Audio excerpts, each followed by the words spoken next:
예, 목요일 묵상의 시간입니다. 언어를 나누어 하나님의 뜻대로 살아갈 기회를 주시는 하나님. 언어를 나누어 하나님의 뜻대로 살아갈 기회를 주시는 하나님. 자, 이런 제목으로 또 오늘 묵상하겠습니다. 어제 우리는 인류의 조상들이라고 할 수 있는 노아의 그 후손들을 통해서 그리고 이제 이 세상의 문명의 발생이라고 하는 곳에서 발견되는 너무도 놀라운 지혜로운 흔적들을 보면서 인류 역사들을 보면서 성경은 이 세상 그 누구도 부인할 수 없는 이 사실적 역사를 하나님의 계시를 통해 우리에게 확실하게 보여주고 있다라는 사실을 살펴보았습니다. 창세기 10장은 그런 면에서 이제 너무도 중요한 하나님의 역사가 주도하는 이 세상의 그 세계사의 시작을 알리는 그 역사의 그 흔적을 알리는 확실한 증거인 것이고, 더불어 창세기 전체가 그 중에서도 또 이제 그 1장에서 11장의 원역사 같은 경우 참으로 인류의 뿌리를 알 수 있게 하고 또한 살아갈 기준과 또 우리가 나아갈 방향을 알게 하는 너무도 중요한 그 하나님의 말씀이다라는 것을 알 수 있었습니다. 그래서 성경이 그냥 막연한 종교에서만 필요한 어떤 그런 이 경전이 아니라 하나님 우리의 삶 속에 필요한 것을 주신 우리의 삶에 참 그 이 길이 나와 있는 오늘 이 시간 우리도 살아갈 수 있는 그 삶의 그런 가치와 나아갈 바를 알게 하는 살아있는 말씀이다라는 거 우리가 늘 기억했으면 좋겠습니다.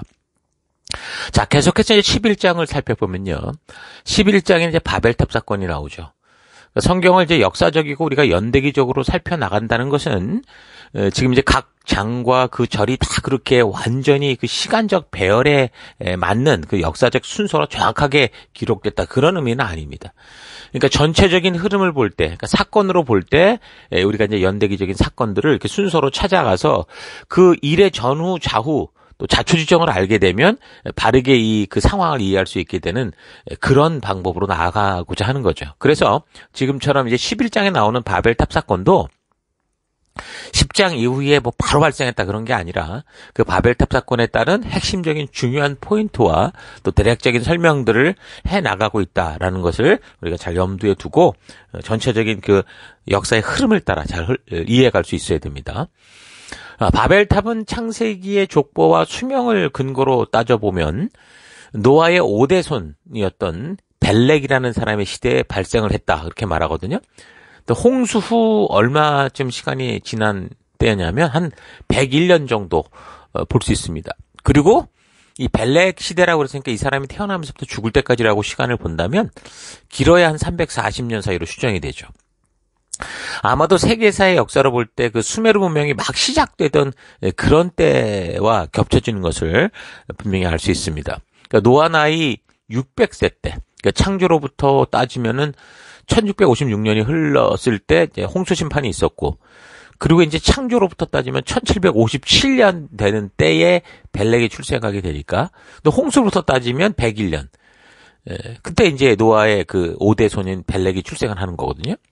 그리고 성경은 이 벨렉이라는 사람의 때 세상이 나뉘었다고 분명하게 말해주고 있다는 거죠. 10장 25절.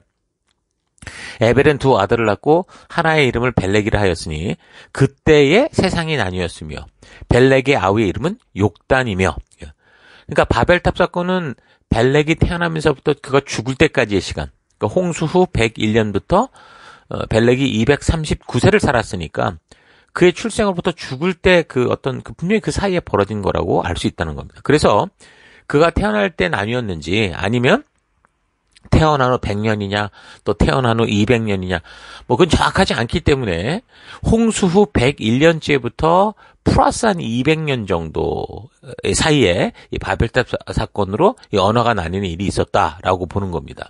왜냐하면 100년이나 한 200년이냐 여기에 따라서 인구의 증가율이 완전히 달라지기 때문에 가능하면 그 정확한 시기를 알아야 바벨탑 사건 당시 얼마만큼의 이 인구 규모가 되었느냐 이걸 알 수 있고, 그러면 이 바벨탑의 규모가 어느 정도인지도 우리가 바르게 예측하고 온전히 우리가 상상할 수 있겠죠. 묵상할 수 있겠죠.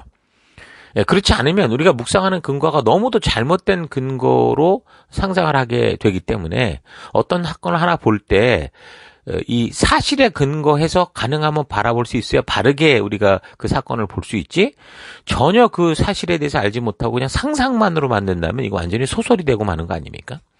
자, 그래서 중요하다는 겁니다. 그렇지 않으면 우리가 묵상하는 근거가 너무 이제 상상에 근거한 정말 말도 안 되는 그런 게 될 수 있다는 거죠. 자, 그래서 우리가 이 사건을 통해 우리가 깨달을 수 있는 것들이 자칫 우리가 상상에 근거하면 완전히 잘못된 그런 것이 될 수 있기 때문에 우리는 좀 더 가능하면 좀 사실에 가깝게 최대한 우리가 유추를 해 가야 됩니다. 추적을 해 가야 됩니다. 그런 예가 바로 세상 사람들이 이 바벨탑 사건을 두고 조롱하는 건을 보면 알 수 있죠. 뭐라고 그러냐면 11장 4절의 성경은 이렇게 말합니다. 또 말하되 자 성읍과 탑을 건설하여 그 탑 꼭대기를 하늘에 닿게 하여 우리 이름을 내고 온 지면에 흩어짐을 면하자. 그러니까 사람들은 보편적으로 여기서 지금 하늘에 닿는 바벨탑을 쌓았다라고 하니까 무슨 엄청난 인구들이 모여서 그런 일을 했다고 생각을 하는데, 사실 역사적인 상황을 조금만 주의 깊게 보면 전혀 그렇지 않은 것을 금방 알 수 있거든요. 그러니까 교회를 다니면서 이런 사실에 대해서 역사적인 흐름을 모르고 그냥 읽다 보면 이게 무슨 그냥 각 사건마다 막 이렇게 막 다 먼 시간들이 흐른 후에 그냥 우리가 지금을 상상으로 지금 만들어지는 그런 식으로 생각을 하다 보니까 좀 더 이제 시간을 근거로 보는 이런 이 세상의 사람들 같은 경우 자기들이 이렇게 성경에 말하는 거 쭉 보면은 말도 안 되는 그런 근거를 바탕으로 막 이런 얘기를 하니까 그러니까 이제 막 조롱을 받게 되는 거죠. 그러니까 분명한 것은 이 바벨탑 사건이 그렇게 뭐 홍수 이후에 오랜 시간이 흘러서 그렇게 생긴 게 아니라는 겁니다. 이때가 홍수로부터 한 100년 정도의 시간, 뭐 100년, 200년 사이라고 본다면, 100년이라고 본다면, 노아 같은 경우 이제 노아로부터 시작해서 아들 셋이 있었으니까, 남자들만 있는 게 아니라 가정이었던 거예요. 그러니까 그 네 가정으로부터 얼마나 인구가 증가했을까 볼 수 있겠죠. 창세기 10장을 살필 때 안 것처럼 노아는 세 아들로부터 16명의 손자를 두었습니다. 그러니까 손자만 16명이니까 남자와 결혼할 수 있는 여자의 수도 16명으로 보면 되겠죠. 셈, 함, 야벳. 그러니까 각 부부가 평균 10.7명의 자녀를 둔 셈이 되는 거예요. 그렇게 보면. 그 홍수 전에는 평균적으로 이제 100세가 넘어서 아이를 낳게 됐다면 홍수 후에 그 기록을 보면 평균 30세 정도의 아이를 낳습니다.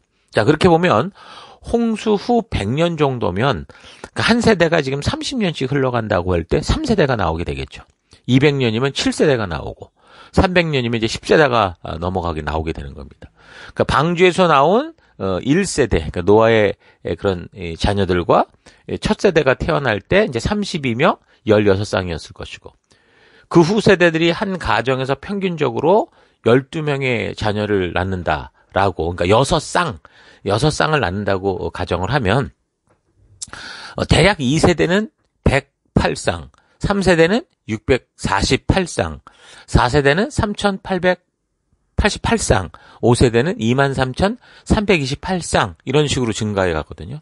그럼 약 5세대의 경우 한 5만 명 정도밖에 되지 않는 겁니다. 그러니까 바벨탑을 쌓던 시기가 정확히 홍수 이후 100년이냐, 200년 후냐, 뭐 300년 후냐, 여기에 따라서 인구수가 굉장히 달라지는 거죠. 일단 뭐 300년 정도가 될 가능성이 없는 것은 그때면 아브라함도 태어났을 때이기 때문이죠. 노아 나이 890세, 그러니까 벨렉의 나이 191세 때 아브라함이 출생을 하는 것을 볼 수 있습니다. 그러니까 바벨탑 사건이 홍수 100년이면 1세대에서 4세대, 그 정도라고 보면 3,888쌍, 그러면 많아야 1만 명 정도의 인구였을 거라고 보는 거죠. 그러니까 바벨탑 사건으로 언어가 나뉘는 시기를 그래서 많게 잡아서 200년, 벨렉이 191세에 아브라함이 출생했다고 보니까 인구수를 산정해 봐도 많이 잡아야 몇만에서 최대로 뭐 무리하게 많이 잡아야 뭐 200만 정도였을 거라는 걸 사실 알 수 있죠. 만약에 이런 족보 사이에 뭐 한 1세대, 2세대를 좀 더, 그러니까 뭐 성경에는 30세에 이제 자녀들이 태어나는 것으로 보지만 뭐 우리 과거 어른 시대를 봐도 일찍 자녀를 낳지 않았습니까? 뭐 그런 상황으로 본다면 더 많은 세대를 넣을 수 있다고 해도 바벨탑 사건 당시 지구에 존재하는 인구가 그렇게 많지 않았다라는 거, 불과 몇백만 정도였을 거라고 보는 겁니다. 혹시나 노아도 홍수 후에 350년을 더 살았으니까 뭐 기록에는 없지만 자녀를 더 낳았다고 추정해 볼 수도 있겠죠. 그러니까 절대로 그 당시 많은 인구는 아니었다라는 건 확실합니다. 그러니까 이런 추측은 자녀를 낳는 비율을 지금 한 가정당 아까 말한 것처럼 6쌍으로 가정할 텐데 우리나라 뭐 과거 자녀들을 아주 많이 낳고 일찍 결혼하고 이랬던 그런 시대를 생각해 보면 만약에 가정당 뭐 10쌍이라고 한다고 해도 아무리 뭐 이렇게 인구를 늘린다고 해도 그렇게 우리가 상상하는 것만큼 알지 못하고 상상하는 것만큼 그렇게 수많은 사람들이 그런 일을 벌인 건 아니다라는 걸 알 수 있습니다. 여러분 어떤 다른 기록을 보면요. 중국의 인구에 대한 건데 BC 2100년경에 중국의 인구가 한 400만 정도였을 거다라고 추산을 합니다. 그러니까 최고 노아의 가족으로부터 분산돼서 번성할 때 한 200년 차이로 사실 충분히 가능성 있는 이야기다라는 생각이 들더라고요. 그러니까 지난주에도 잠깐 언급을 했는데 좀 더 과거로 보면 예수님이 오셨을 당시 전 지구의 인구를 한 2억 명으로 보거든요. 그리고 이제 1600년대가 될 때 5억, 1800년대에 10억, 1930년대에 20억, 1960년대에 30억. 그러니까 우리가 생각하는 것처럼 과거에는 현재처럼 그렇게 수많은 인구들이 뭐 지구상에 존재하지 않았고 현재 70억이 되는 이때 우리가 살아가는 이때가 지구로 보면 지구에서 가장 많은 사람이 그러니까 홍수 이후에 함께 살아가는 그런 시대라고 볼 수 있는 겁니다. 그래서 어떤 사람들은 이제 이런 얘기를 이제 근거로 놓고 아까 말한 것처럼 얼마 되지도 않은 인구들이 무슨 하늘에 닿는 엄청난 건물을 지었냐라고 그렇게 이렇게 질문을 하는데, 그러니까 성경의 흐름으로 볼 때, 그러니까 바벨탑이라는 게 그렇게 크고 높은 건물일 수 없는 가능성이 훨씬 많은 거죠. 하늘에 닿는다는 게 정말 하늘로 쌓았다는 게 아니고요. 그 어떤 의미가 있다라는 겁니다. 그러니까 그런 질문들을 하는 이유는 성경의 전체적인 흐름을 잘 알지 못해서 하는 질문인 것. 이거 충분히 알 수 있는 거죠. 그러니까 이상한 것은 그러니까 성경에 꼬투리를 잡는 사람들이 다른 하나님의 말씀은 전혀 믿지도 않으면서 그 역사적 배경도 잘 살펴보지 않은 때 자기들의 어떤 생각을 이렇게 증명할 만한 그런 한두 구절을 가지고서 그러니까 바벨탑이 하늘에 닿게 하자라 그것만 철떡까지 뭐 믿고 그걸 인용해서 세월을 따라 가능한 인구 증가 법칙은 알지도 못한 채 뭐 어떻게 그런 일이 벌어지냐. 그러니까 무조건 성경이 틀렸다라는 것을 그렇게 얘기하고자 조롱하고 그런 조롱거리로 삼는 그런 경우가 많다는 거죠. 현재 지구상의 가장 높은 빌딩이 그 아랍의 그 에미레이트의 그 부르츠 할리파 빌딩이죠. 총 163층인데요. 높이가 829m입니다. 그러니까 착공해서 완공까지 5년이 소요되었는데 2010년 이후에 단 한 번도 이리자리를 놓치지 않았습니다. 제가 알기로는 이것도 한국인들이 지었다고 들었는데요. 이런 어마어마한 빌딩을 짓는데 요즘 같은 최신 기술을 가지고도 5년씩 걸리니까 그냥 이런 생각으로 바벨탑을 하늘에 닿게 하고자 했다고 해서 뭐 이런 이 오늘날 빌딩과 이렇게 비교하는 이런 식이 된다는 거는 그건 말이 안 되는 거죠. 그러니까 그런 식으로 어떻게 오늘날 이런 최고의 기술로도 쌓기 힘든 것들을 무슨 하늘에 쌓냐. 이거 말이 안 된다는 거예요, 어쨌든. 그래서 인구 증가의 법칙을 중심으로 이 바벨탑이라는 것이 무엇을 말하는 것인지를 우리가 좀 생각을 사실적으로 해봐야 되는데, 그러니까 건물을 하늘에 닿게 하자는 그런 걸 구실로 그런 건물을 지으려면 많은 인구가 있어야 되는데 없지 않았느냐. 그리고 무슨 기술이 있었겠느냐. 뭐 돌이나 쌓아올려서 될 일이냐 식으로 성경이 모순인 것처럼 그런 식으로 꼬투리를 잡아가는 거죠. 의미를 생각하는 게 아니라 말장난을 하는 겁니다. 그러니까 이런 것은 성경을 볼 때 그러니까 말씀드린 것처럼 성경의 흐름과 잘 연결되지 못하고 살펴서 그러니까 그 상황이 지금 어떤 상황인지 모르고 살피다 보면 그러니까 이게 세상 사람들이 아니라 성도라도 이렇게 어리석은 생각을 할 수 있게 된다는 거죠. 그 당시 인구로 봐서 바벨탑은 하늘을 찌르는 그런 탑이나 건물이 아닌 건 확실합니다. 무엇보다 중요한 것은 바벨탑의 규모가 아니라 바벨탑을 쌓고자 했던 목적, 의도였죠. 그 목적이 바로 하나님과 같아지려는 교만이었다는 겁니다. 선악과의 실과를 따먹는 짓을 똑같이 다시 반복한 거. 그래서 자기의 욕심대로 살고 싶은 마음에 하나님의 뜻을 거부하고 불순종하는 길로, 죄악의 길로 또다시 그들이 떨어지고 마는 그런 아주 심각한 사건이었다라는 거죠.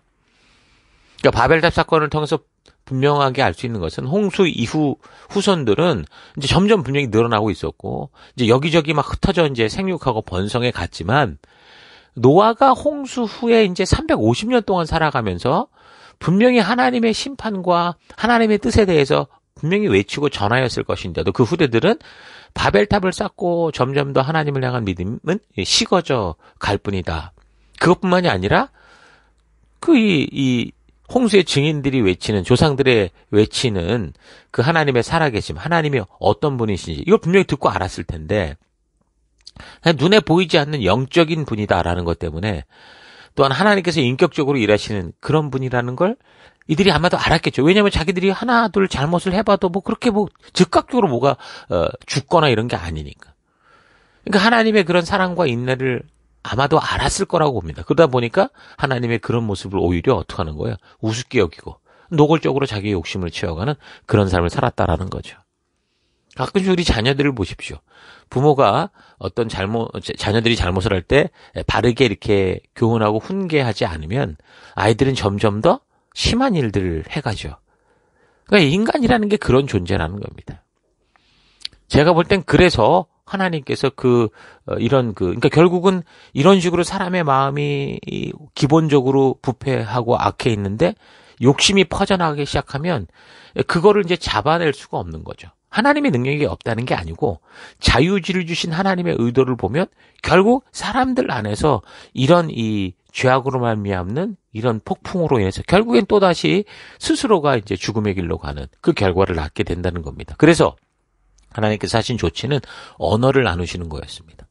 그 언어라는 게 뭡니까? 사람들의 마음과 마음이 통하는 아주 중요한 소통 수단이죠. 우리가 외국에서 살다 보니까 더 절실하게 느끼는데 심지어 가정에서 어려서 이제 우리 아이들이 영어에 익숙해져 가면서 이제 자라가게 될 때도요. 그러니까 부모가 자녀에게, 자녀가 부모에게 자기의 생각과 느낌을 전하지 못할 정도의 언어적 차이가 이제 생기는 그런 때가 옵니다. 그러니까 자녀와 대화를 하는데 똑같은 말을 해도 자녀는 알아듣는 것 같은데 못 알아듣는다는 거죠. 우리도 영어가 서투를 때 보면 영어로 분명히 얘기하는 게 대충은 들리는데 정확하게 그 뜻을 알지 못하고 또 뜻을 넘어서 그 의도까지 알아가는 게 너무 힘들죠. 그러다 보면 서로 오해가 생기는 일들이 생기는 것과 똑같다라는 겁니다. 그래서 부모 자녀 가운데에서도 서로 마음이 상하고 그 부모 자녀인데도 관계가 어려워지는 그런 일들이 이민사회 속에 많은 걸 보지 않습니까? 마찬가지라는 거죠. 그래서 하나님은 또다시 속히 닥칠 수 있는 이 인간들의 부패와 심판의 일을 좀 더 미룰 수 있도록 인간들로 하여금 하나님이 이 땅을 창조하신 창조의 목적을 따라 살아갈 수 있는 방법으로서 언어를 나누신 것으로 보입니다. 그러니까 한 사람이 이렇게 얘기를 해도 저 사람이 아니라고 하거나 아예 못 알아먹으면 원래 하나님 주신 명령이 그대로 지켜져 갈 수 있는 그런 상황이 될 수 있다고 보는 거죠. 한쪽 어떤 그 그룹이 극단적으로 가려고 할 때 누군가는 그에 동조하지 않고 바른 뜻을 추구하며 살아갈 수 있는 그 구조가 됨으로써 이 세계가 사실은 지금까지 하나님의 심판을 만나 끝장나버리는 그런 삶이 아니라 은혜 가운데 살아오고 있는 거예요. 그러니까 지금 민주주의 같은 나라에 보면 항상 야당과 여당이 있죠. 물론 저들의 싸움을 보면 정말 막 그냥 지저분하고 그렇게 보이지만 그러나 어떤 면에서는 그게 어떤 거예요. 그로 인해서 더 그 공동체가 한쪽으로 치우쳐서 극단으로 가지 않는 그런 건강한 구조라고 볼 수 있습니다. 자칫 한쪽으로 흘러가면 저 북한처럼 완전히 뭐 독재 공산주의 국가가 되던가 과거 일본이나 이런 나라들처럼 완전히 제국주의가 돼가지고 눈에 뵈는 거 없이 그렇게 살아가는 그런 끔찍한 시대를 맞이하게 되는 거죠. 비록 좀 싸우고 다투고 그런다고 하더라도 서로가 서로 다른 생각들을 가지고 서로를 주장하고 서로를 존중하고 이렇게 살아가는 거. 그게 오늘날 이 세대가 이렇게 좀 자유의지를 가지고 자유를 누리며 인권을 존중받으며 살아갈 수 있는 이런 민주주의 그런 시대가 되는 거죠. 중요한 겁니다. 물론 그 안에 여전히 또 이런 좋은 법을 이용해서 남을 등쳐먹고 그렇게 하는 사탄의 짓을 하는 사람들이 있습니다. 그러나 분명한 전체적인 구조로 볼 때 민주주의적인 이 방법들은 굉장히 성경적인 방법이다라고 볼 수 있습니다. 요즘 세계 각 나라에서 이 동성애 같은 거가 유행처럼 번지는 이런 거 우리가 보잖아요. 근데 아프리카 지역이나 또는 종교적인 그 이해 차이가 다른 또 각 민족의 문화의 차이에 따라서 완전히 그걸 다르게 생각하는 그런 걸 볼 수 있습니다. 미국을 비롯해서 이 선진국이라고 하는 그나마 하나님의 그런 이 성경의 가치를 가지고 이제 좀 잘 먹고 잘 살게 된 이런 나라들이 교만에 교만을 더해서 동성애를 마치 무슨 인권의 자유 보장이다 이런 식으로 덧붙여서 욕심을 막 극대화시키고 있는데 어떤 지역이나 나라에 가면 완전히 그거는 사형감이라는 거죠. 오히려 성경적일 때가 많습니다. 그러니까 이 인류가 한 언어를 가지고 이런 이 동성애를 옹호하는 반역의 분위기를 만들어서 바벨탑을 쌓듯이 동성애를 지금 온 이 시대가 슬슬 당연한 것처럼 받아들이고 그런 식으로 살다가 전체가 이 세계가 다 그랬다라고 하면 당장 심판으로 떨어질 수밖에 없을 겁니다. 이 인류는. 하나님이 또다시 심판하시지 이런 일로 그냥 단번에 홍수처럼 심판한다고 하시진 않았지만 스스로 죽음의 낭떠러지로 떨어지게 되는 거죠. 그럴 수 있는데 지금 이제 서로 다른 언어를 가지고 이제 점점 다른 그런 이 문화와 그런 가치를 만들어가는 세계가 되다 보니까 그런 식으로 한꺼번에 범죄자가 되고 극단으로 치닫는 이런 것이 자연적으로 막아지게 되는 거죠. 그래서 이런 부딪힘을 통해서 하나님의 뜻을 다시 생각하고 다시 회개를 하고 되돌이킬 수 있는 그런 기회를 이 인류 전체를 볼 때 가질 수 있다라는 겁니다. 그런 걸 보면 인류가 민주주의와 공산주의, 그러니까 소련으로 러시아로 대표되는 이런 대립의 세력이 있다는 것, 또는 중국과 대립하는 이런 세력이 있다는 건 상당히 이게 서로를 죽이고자 하는 식으로 흘러간다면 위험성이 있지만, 그러나 서로가 다른 생각을 가지고 다른 각도에서 가치를 보는 건 굉장히 중요하다고 봅니다. 지금 민주주의 사회에서 특히 이제 동성애 같은 경우를 이런 식으로 인정해가는 이런 사회를 보면 이제 이 세계가 어느 사회에 의해서 주도될 것인가. 결국 하나님의 기준으로 볼 때 이것도 우리가 생각해 볼 수 있겠죠. 공산주의가 그렇게 하진 못할 겁니다. 그 자체도 하나님의 뜻에 어긋나는 것이 많이 있기 때문에. 그러나 분명히 그런 서로의 각자의 눈을 가지고 부딪히고 생각을 달리하고 그러면서 결국에는 우리가 온전한 기준이 뭘까를 찾아가는. 그래서 결국 성경에 하나님의 뜻에 다가간다면 이건 참 중요한 거죠. 그래서 결국 이 사회가 부딪히고 어떤 팽배한 어떤 적대적인 감정이 되살아나는 게 단지 욕심을 충족시키고자 하는 그런 자기들의 어떤 그 땅을 확보하고 식량을 확보하고 이런 차원을 넘어서 서로가 생각하는 가치에 대한 충돌이라면 저는 굉장히 중요하다고 생각을 합니다. 그래서 성경이 주는 가치로 되돌아갈 수 있는 그런 기회. 그러니까 하나님이 언어를 나누심으로 우리 사회가 이런 사회가 되게 하셨고, 그래서 그나마 서로 부딪히는 것 같지만 서로 다른 생각으로 인해서 함께 이 어떤 바른 삶의 길을 유지하고 그렇게 살아갈 수 있는 그런 사회가 되게 하신 거다. 자, 이런 사실 잊지 마시고 우리 사회가 이 하나님의 뜻을 거역하는 길에 함께 한 통속이 되지 않도록 여러분과 저 또한 우리가 살아가는 이 나라, 이 사회, 이 문화 속에서 또 하나님의 뜻을 밝히 외치고 전하는 우리가 되어야 되겠습니다. 그런 길로 걷는 여러분과 제가 되십시다. 자, 오늘 하루 나는 바벨탑 사건이 주는 의미를 좀 어떻게 생각하며 살아왔는지 좀 깊이 되돌아보기 바랍니다. 사람들이 다 소통할 수 있는 이 언어를 가지고 하나님의 영광을 위한 일과 하나님이 우리에게 주신 선한 것을 도모하려고 우리가 다 같이 애를 쓴다면 정말 이 땅에는 엄청난 일들이, 그러니까 천국이 이루어질 수 있을 겁니다. 그런데 이 너무도 놀라운 소통의 도구를 가지고 하나님을 대적하는 일에 그렇게 한 마음이 되어버린다면 분명 이거는 이제 불을 보듯이 뻔하게 모든 인류 최후의 심판의 길로 떨어지는 그런 결과를 만날 수밖에 없는 거죠. 자, 그래서 하나님은 언어를 나누신 겁니다. 이것이야말로 전능한 하나님의 완벽한 인간에 대한 개입이셨고 섭리셨죠.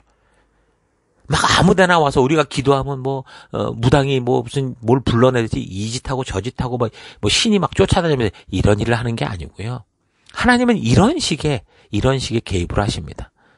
그러니까 감사한 것은 이 언어가 나눌 때 또 한 가족끼리는 서로 아버지 엄마가 다르게 그렇게 만들지는 않았다라는 거예요. 부모의 언어와 자녀의 언어를 나누지 않으신 거. 이거 참 감사한 거죠. 그런 걸 보면 우리가 이 외국에서 이민의 삶을 살면서 한 가족이 자신들이 가진 언어를 지키고 소통할 수 있도록 노력하는 것은 참 중요한 거라는 걸 알 수 있습니다. 물론 한 나라 안에서 같은 말을 해도 서로 마음이 통하지 않고 관계의 벽을 쌓고 있는 가족의 경우들도 많이 있지만 적어도 그 응어리진 마음과 감정을 풀고자만 한다면, 의도만 있다면 언어의 불통 없이 잘 소통이 되고 하나가 될 수 있다라는 거죠. 근데 이민의 삶을 살며 우리 서로가 노력하지 않으면 이민 가정에서는 이게 바벨탑 사건이 계속 대물림되면서 혼란을 겪는 그런 일들이 계속될 수밖에 없습니다. 또한 한 교회와 셀 안에서 비록 말이 통한다고 해도 마음의 벽을 쌓고 함께 교회가 서 있는 목적을 같이 추구하려고 노력하지 않으면, 그러니까 선한 일을 도모하지 않는다면 어떻게 됩니까? 같은 말을 하고 같이 모이는데 하나 되기보다 오히려 분열을 추구하고 자기 욕심대로 하고자 계속 고집을 그렇게 부리고 있다면 바로 그런 것이 공동체를 무너뜨리는 거죠. 교회와 셀 안에서 바벨탑을 쌓는 것이고 결국 하나님을 대적하는 결과를 만든다라는 겁니다. 교회가 함께 약속해서 이런 길로 걷자, 우리가 이런 일을 합시다 하면 같이 힘과 지혜를 모아서 힘을 모으면 되는데 자기 마음에 맞지 않는다고 이리 뒤틀어버리고 저리 뒤틀어버리고 그 다음에 거기에 대해서 아예 그냥 나태해버리고, 바로 이런 게 교회를 분열시킨다라는 거 잊지 마시고요. 힘써서 우리에게 주신 이런 기회를 통해서 우리가 이렇게 먼 조국으로부터 먼 이 나라까지 와서 또 이 호주 땅덩어리가 얼마나 큽니까? 그런데도 이 멜번이라는 도시에 또 많은 교회들이 있음에도 불구하고 멜번 시티로 모여서 함께 할 수 있는 이런 기회를 통해서 함께 하나님의 뜻을 힘차게 이루어가는 하나된 우리가 되기를 바랍니다. 그리고 우리가 이렇게 이 시대에 다양한 언어를 쓰는 것을 보면서, 그리고 우리의 경우 이렇게 외국에까지 와서 언어를 사용하는 데 있어서 가족 안에서조차 어려움을 체험할 때마다 왜 우리에게 이런 일들이 벌어졌는지 이 바벨탑 사건을 좀 잘 기억하면서 더욱 힘써서 하나님의 살아계심과 하나님께서 우리를 향해 처음부터 무엇을 기대하고 계셨는지 잊지 않는 그런 기회로 삼아야 또 우리가 오늘 매일을 살아가는 삶의 곳곳에서 주의 뜻을 따라 갈 수 있을 겁니다. 그래서 우리의 매일의 삶의 현장 곳곳에서 하나님의 뜻을 따라 힘써서 살아가는 우리가 될 수 있으면 좋겠습니다. 자, 그렇게 우리에게 주신 모든 기회를 통해 하나님의 영광을 나타내며 우리가 속하는 곳에서 힘써 하나 되어 주의 길을 가는 그런 여러분들을 축원합니다. 자, 오늘 하루도 힘내십시오. 잠시 기도하겠습니다. 하나님께서는 새롭게 시작된 인류가 또 범죄하며 바벨탑을 쌓아 즉각적인 죽음의 길을 택하려 할 때 우리 인간들로 하여금 이 땅에서 하나님의 축복 속에 살아갈 수 있도록 언어를 나누심으로 온 인류가 더 창조의 목적을 따라 살아갈 수 있는 너무 소중한 기회를 주시는데, 우리는 여전히 이 시대 속에서 생명의 길이 아니라 사망의 길, 쾌락의 길, 욕종대로 살아가는 그런 길을 택하며 바벨탑의 길을 살아온 것을 회개합니다. 교회와 셀 속에서 언어가 통해도 마음이 통하지 않으면 결국 다투고 싸우는 지옥 같은 곳이 될 수 있다는 것을 잊지 않고 한 마음으로 한 뜻을 가지고 약속된 방법을 따라 서로 최선을 다하는 그런 우리가 되길 원합니다. 다양한 언어가 이 세상 속에 존재하는 것을 우리가 볼 때마다 하나님이 우리를 살리기 위해 결국 언어를 나누신 것을 기억하면서 하나님의 진심을 우리가 그 의도를 바르게 알아서 오늘 내가 살아가는 내 삶의 곳곳에서 우리 주님이 오신 보내신 빛과 소금된 사명의 거룩한 삶을 바르고 온전히 살아가는 내가 되기 원합니다. 우리가 되기 원합니다. 자, 오늘도 그런 길로 인도해 주시고 함께 동행해 주신 하나님 감사드리고 예수님 이름으로 기도했습니다. 아멘.